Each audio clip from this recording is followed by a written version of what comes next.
number of COVID-19 cases continues to rise globally and right here in Guyana. Therefore, we encourage everyone to practice social distancing. Wear a mask if you have to leave your homes, and wash your hands thoroughly and frequently as we all strive to stop the spread of the virus. Welcome to InfoHub for Monday, June 29. Thanks for joining us. His Excellency, President David Granger, is reaffirming this country's strong ties to the United States and its commitment to the Western Hemispheric values. Shaquille Bourne tells us more. According to a statement from the Ministry of the Presidency, the head of state emphasized Guyana's pledge to the furtherance of mutual goals and ideas. President Granger made the remarks during a recent interview where he emphasized that the United States has always partnered with Guyana through organizations such as the Carter Center, the U.S. Center for Disease Control and Prevention, and USAID. Quote, Guyana is part of the Western Hemisphere. We have very cordial relations with the United States from defense, economy, and security points of view, end quote. The statement noted that Guyana and the Caribbean nations cooperate with the U.S. Southern Command through the Caribbean Basin Security Initiative, CBSI. This initiative targets drug trafficking and other transnational crimes that threaten the security of the region. According to the President, Guyana remains committed to strengthening foreign relations with the U.S. to overcome the challenges of the COVID-19 pandemic and to continue building the groundwork for a peaceful and prosperous Western Hemisphere. Shaquille Bourne for InfoHub. Chair of the Guyana Elections Commission, GECOM, Justice Retired Claudette Singh, has opted not to participate in the upcoming Ali Jagdeo versus Eslyn David appeal case before the Caribbean Court of Justice, the CCJ. The chair was the third listed respondent in the matter. Through her attorney, Kim Kite Thomas, Justice Singh wrote to the CCJ at the weekend informing the registrar that she would no longer be participating in the hearing. The CCJ is yet to determine whether it has any jurisdiction to hear the case filed by the political opposition PPP challenging the decision of the Guyana Court of Appeal on Monday, June 22, which ordered that GECOM use more valid votes cast when determining the credibility of the March 2 general and regional elections. The Trinidad-based appellate court had already noted through its case management conference last Thursday that it had not yet assumed any jurisdiction to hear the matter. Guyana's Attorney General Basil Williams Senior Counsel and the attorneys for Eslyn David remain adamant that the CCJ is without jurisdiction to hear the case, as both Article 177, Section 4 of the Constitution and Part 2 of the Caribbean Court of Justice Act, Chapter 307, have made this clear. Article 177, Section 4 clearly states that any decision made by the appeal court is final and cannot be challenged further. The PPP wants the CCJ to overturn all the decisions made by Justices Barrington Wellens and Don Gregory Barnes, who both interpreted the term more votes cast in Article 177, Section 2B of the Constitution to mean more valid votes cast, in keeping with Order Number 60 of 2020 of the Gazetted National Recount Order of GECOM. In its submission, the PPP wants to be declared the winner of the 2020 elections with the use of votes found to be fraudulent. The CCJ will begin hearing arguments on Wednesday, July 1, and will thereafter decide if it does have the jurisdiction to proceed. The recent demonstration of Guyana's political divide can only be healed through the establishment of a constitutional reform plan. Prime Minister the Honorable Moses Nagamutu shared his sentiment while speaking as a guest on Jamaica's Power 106 FM recently. Details from Kellon Rover.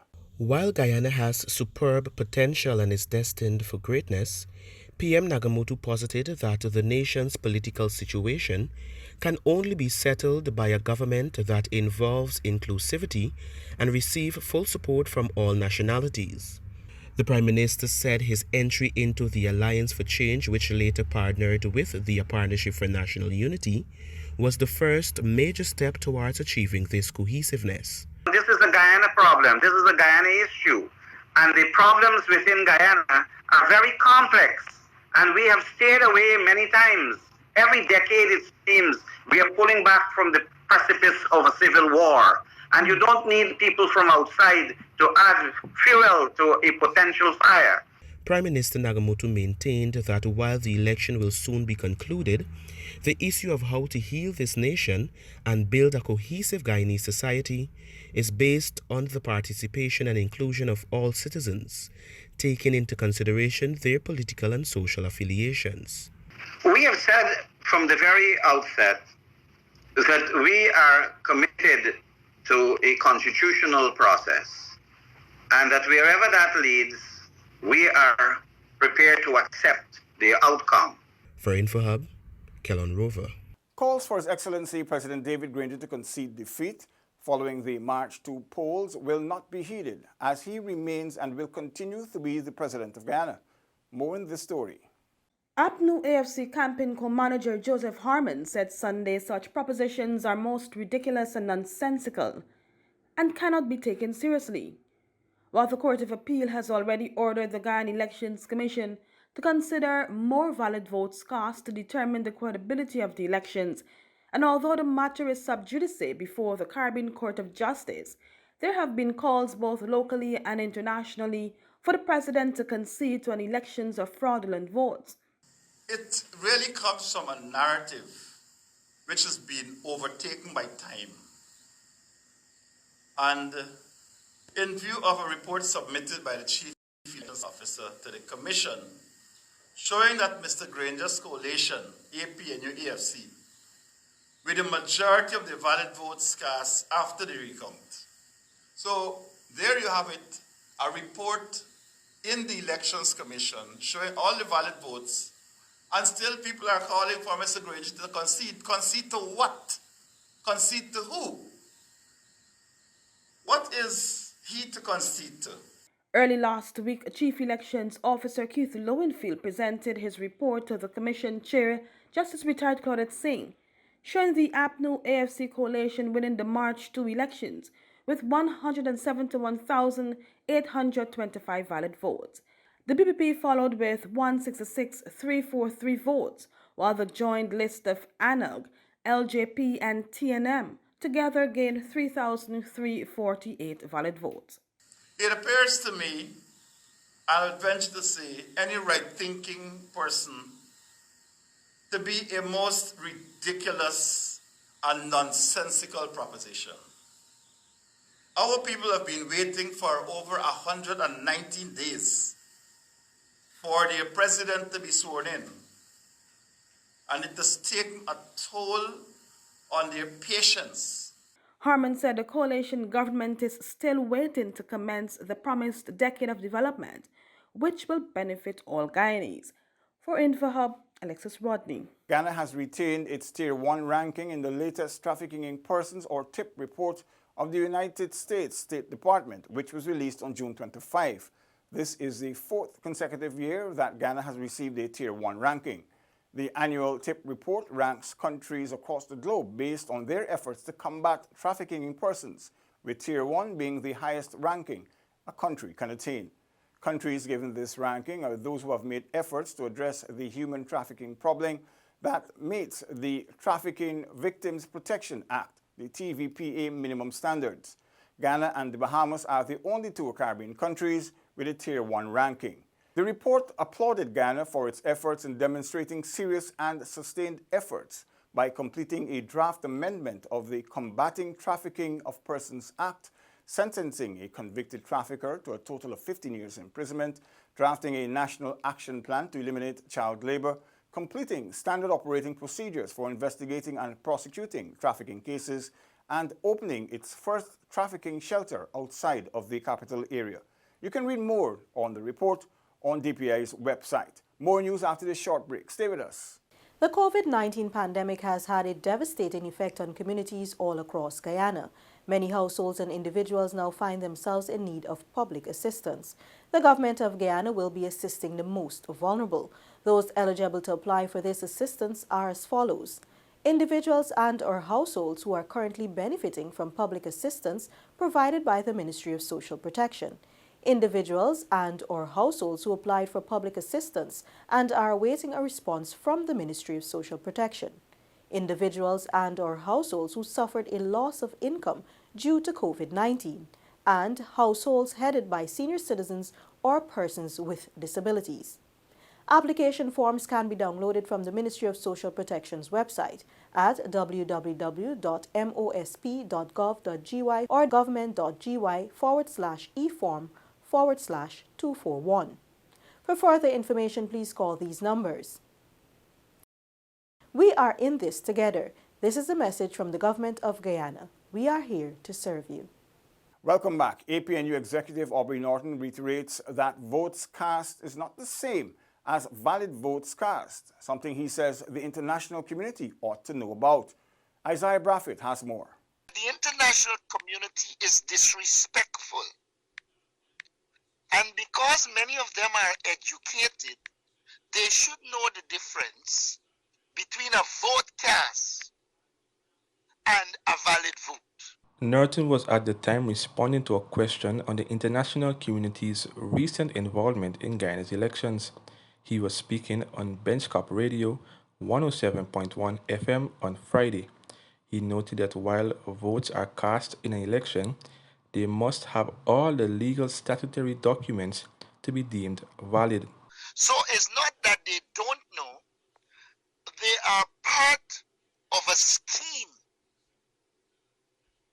a conspiracy, a plot to remove this government so that they could put a government that they perceive will operate in their interest. On Monday last, the appellate court in a majority ruled in the case Eslyn David voiced to the Guyana Elections Commission that the Guyana Elections Commission is to interpret the words more votes cast to mean more valid votes cast when determining the results of the March 2 elections. Guyanese are aware of what is happening. Guyanese are aware that the People's Progressive Party was involved in fraud. And as Anil Nandalal said, fraud is fraud.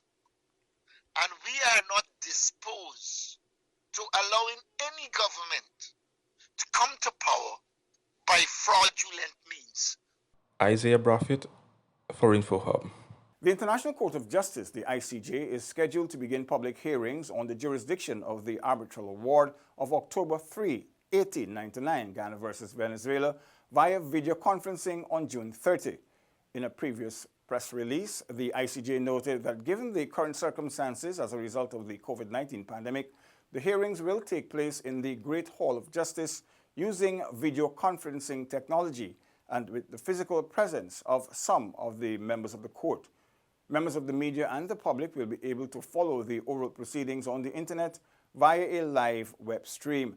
Ghana is seeking to have the court confirm the legal validity of the award regarding the boundary between the colony of British Guyana and the United States of Venezuela of October 3, 1899, whilst Venezuela has maintained that the ICJ has new jurisdiction to hear the case. The government has since reaffirmed its preparedness for the hearings. Local businessman Stanley Ming says the Ghana Elections Commission will have to explain how approximately 100,000 invalid ballots got into boxes at the March 2 elections, since the report by the Chief Elections Officer Kitloin Field represents the reality of Ghana's voting population. Here are the details. Ming provided an analysis of the 2020 elections on Sunday in the face of allegations of widespread electoral fraud committed by the opposition People's Progressive Party. The gazetted national vote recount undertaken by GECOM last month unearthed almost 7,000 incidences of fraud, affecting over 200,000 votes. The cases ranged from dead to migrant voters and stuffed ballot boxes to missing statutory documents for the reconciliation of ballots. The evidence of fraud was reported by the CEO in his first report to the Commission, which had incorporated the observation reports from the 2,339 ballot boxes. Prior to the March 2 elections, the government had continuously expressed concerns that the process was moving ahead with a bloated official list of electors. In his analysis, Ming cited Guyana's census data, which showed the country's population in 1970, 1980, 1990, 2000, and 2012, given an average of 743,000 during that period. Using an average of 750,000 between 2012 and 2020, Ming showed that with children below the age of 18 listed at 250,000, the number of persons eligible to vote and resident in Ghana should be at 500,000. An accurate number of persons should have been on the OLE for the elections in 2011 and 2015, along with 2020's approximately 500,000 maximum. With an average 72% turnout of the elections in 2006, 2011, and 2015, the turnout in 2020 should have been approximately 360,000 if the OLE was 500,000.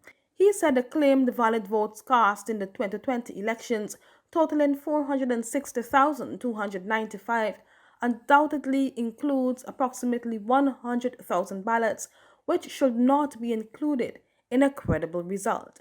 According to him, GECOM's discard of 115,787 invalid votes leaves 347,509 votes cast and 344,508 valid votes, which is what the correct tally should be for the 2020 elections. He said how 100,000 invalid ballots got into the boxes and who placed them there is a matter that GECOM and the three card teams will have to explain to the people of Guyana. For InfoHub, Alexis Rodney. Remember to do your part to ensure that you do not put yourself at risk during this time. If you have a cough, fever, or difficulty breathing, please seek medical care early, but call that hotline number first. That's all for today. Connect with us on our social media platforms, including WhatsApp, Facebook, YouTube, and Instagram, as we bring you the latest and important news related to COVID-19 and much more. You can also subscribe to our website, dpi.gov.gy. Your Bridge Report is up next. Goodbye for now.